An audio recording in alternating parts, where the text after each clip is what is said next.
Hey everybody, this is Politics with Avi, and I'm Avi. So today's topic is properties of politics and its interaction with spheres of public life.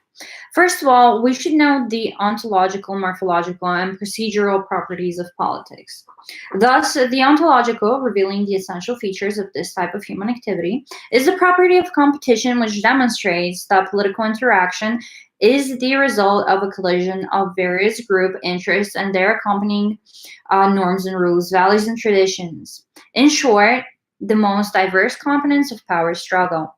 This property also shows that politics, as such, consists of a constant struggle of standards, values, and institutions oriented oriented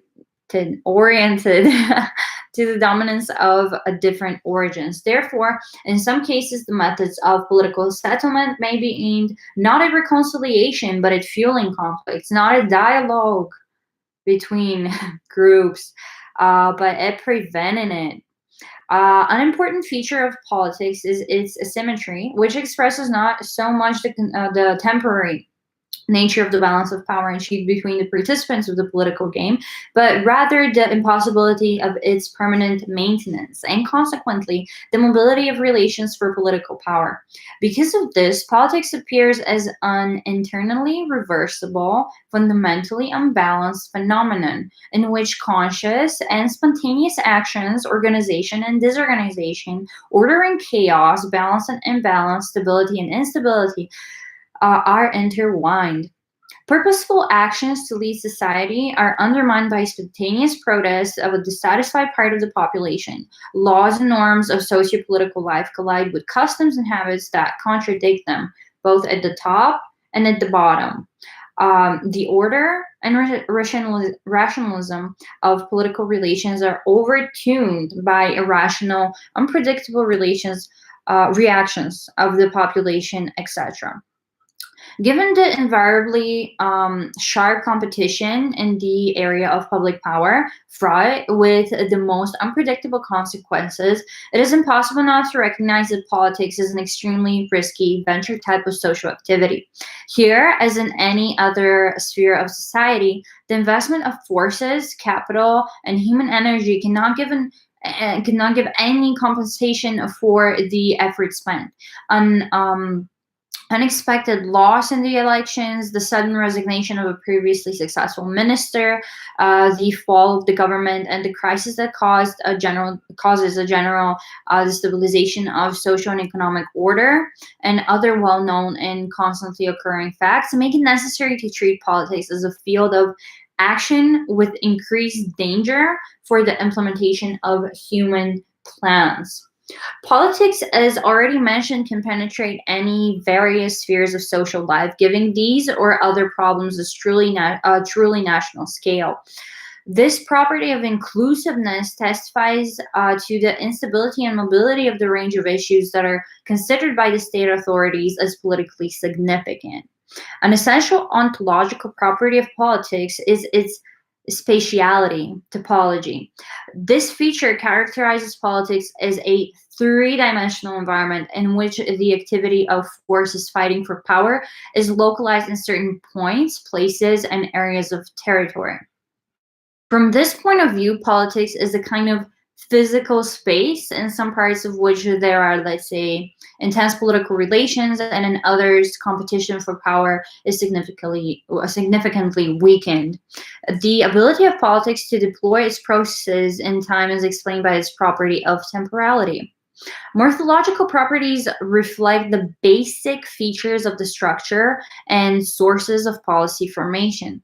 In this sense, the most important property is the presence of elite and non-elite circles as the main subjects of politics, whose actions and interactions in the sphere of public power and form the sphere of political life. From a procedural point of view, politics is a set of ideologically oriented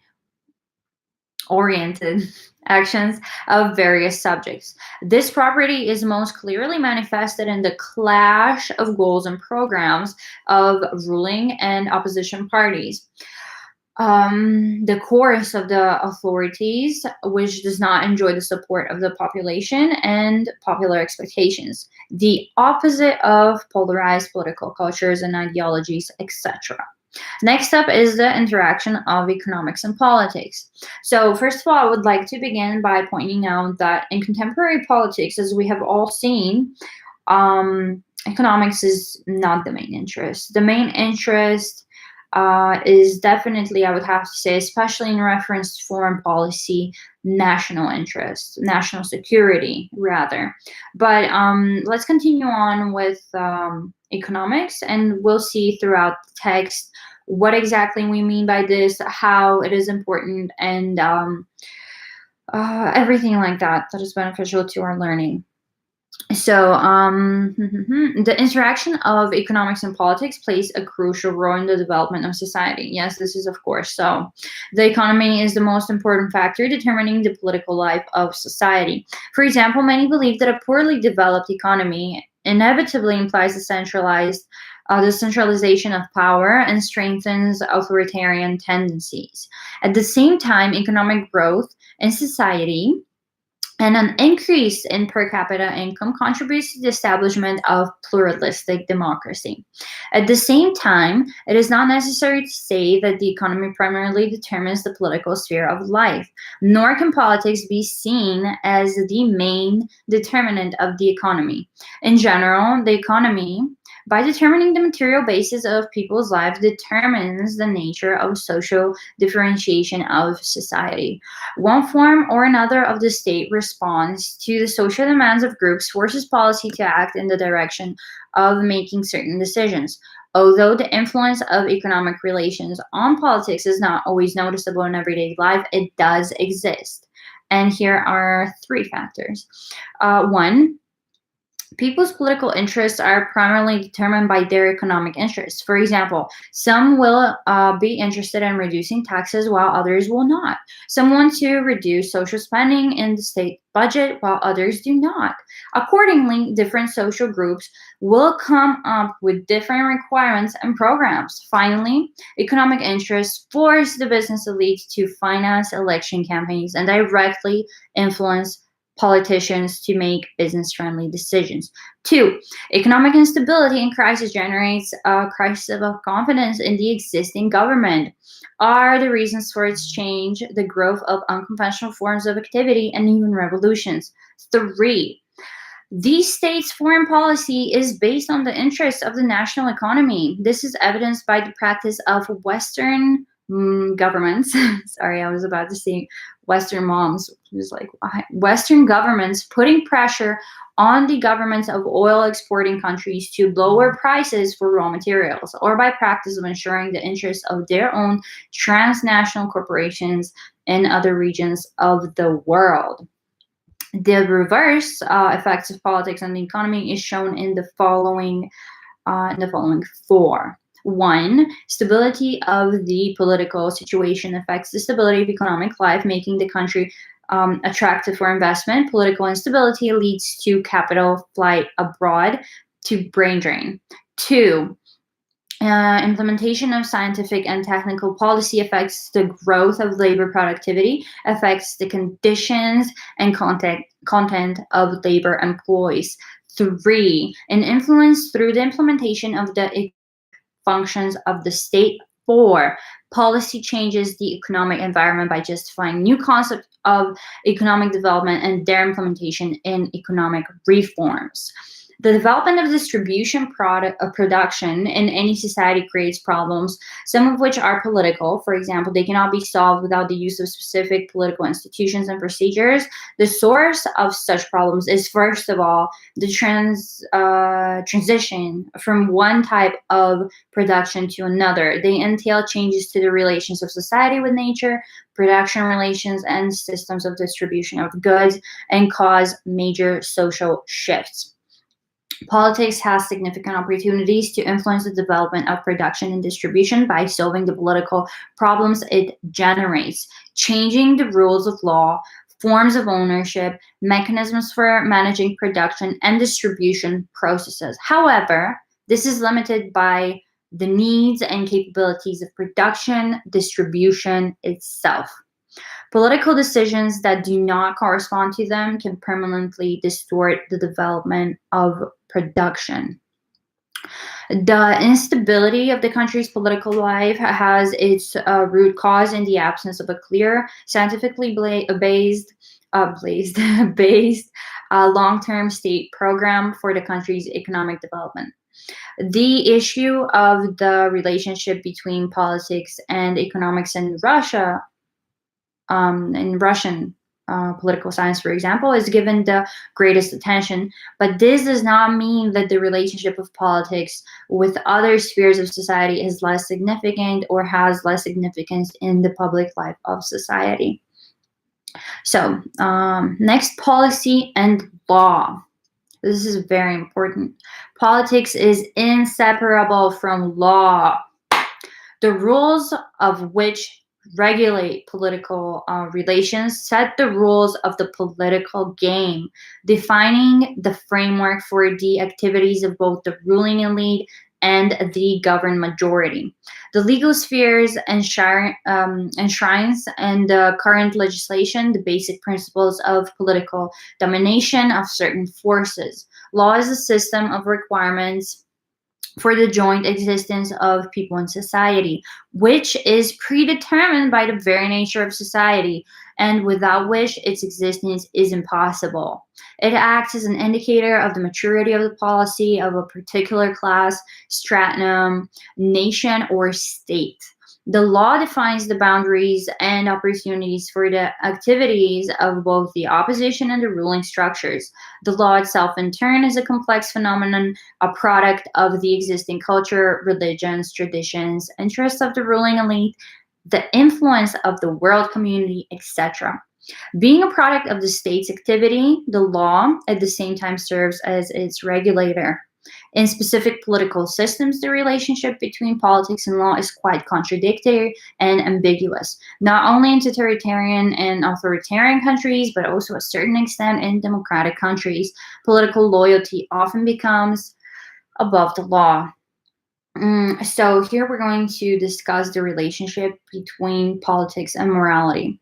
I could say that for contemporary times, there is a lot of requirements from various countries that are officially affiliated with religion for more morality to be included in politics. But generally, classics such as Machiavelli and his book The Prince used to envisage politics without morality. For example, Niccolo Machiavelli has a phrase somewhat about being the ends justifies the means, shortened to that quote.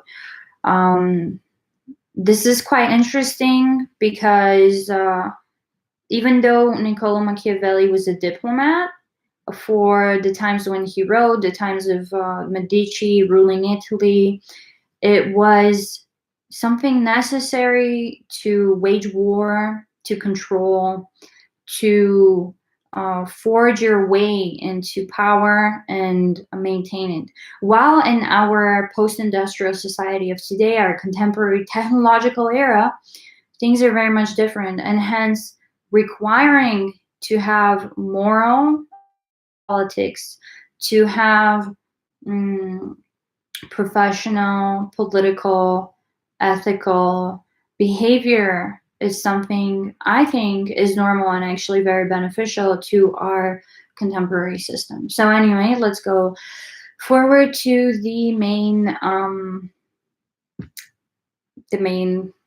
text here. So, moral relations are characterized mainly by the relationship between individuals expressing their requirements to the individual from individual groups. Society as a whole, the coordination of personal interests with the public, the approval of the social and the individual. Political relations are not intended to express the individuality of everyone, but more directly express group interests. In every society, there are ideas about the norms of morality, about good and evil, about the values on the basis of which the life of any person should be built. These moral norms set the direction for the actions of participants in political life. In practice, the interaction of politics and morality is rarely based on any one of these norms. It often turns out that even the most honest and noble people getting into politics lose their best qualities. One of the sources of contradiction between politics and morality is that politics presupposes the possibility of using force coercion. It all depends on the nature of the prevailing morality and politics. There are two tendencies in them: the desire to settle everything and the inability to achieve it. One type of political and moral will collide with other types. Therefore, both political and moral relations are internally contradictory to the scale of society. But morality itself largely depends on the existing religion in society, the role of which is the political life of society. Is not only in the development of moral values, it is able to assert in the public consciousness certain ideological ideas about politics and can itself claim to be a universal political doctrine. So here we end with one more tiny paragraph: ideology and politics. Ideology and politics interact most actively in any society, since ideology is a set of different views that make up the public consciousness. The most important feature of the ideology and social consciousness of each society is pluralism. Therefore, the ideology of any society cannot be characterized unambiguously. An important part of it is political ideas and concepts, as well as political science itself. All this is called political ideology, and the part of consciousness that contains it is called political consciousness. So thank you very much for tuning in today. If you did like today's lesson, please do subscribe and like this video. Once again, keep safe, stay home, and see you guys next time.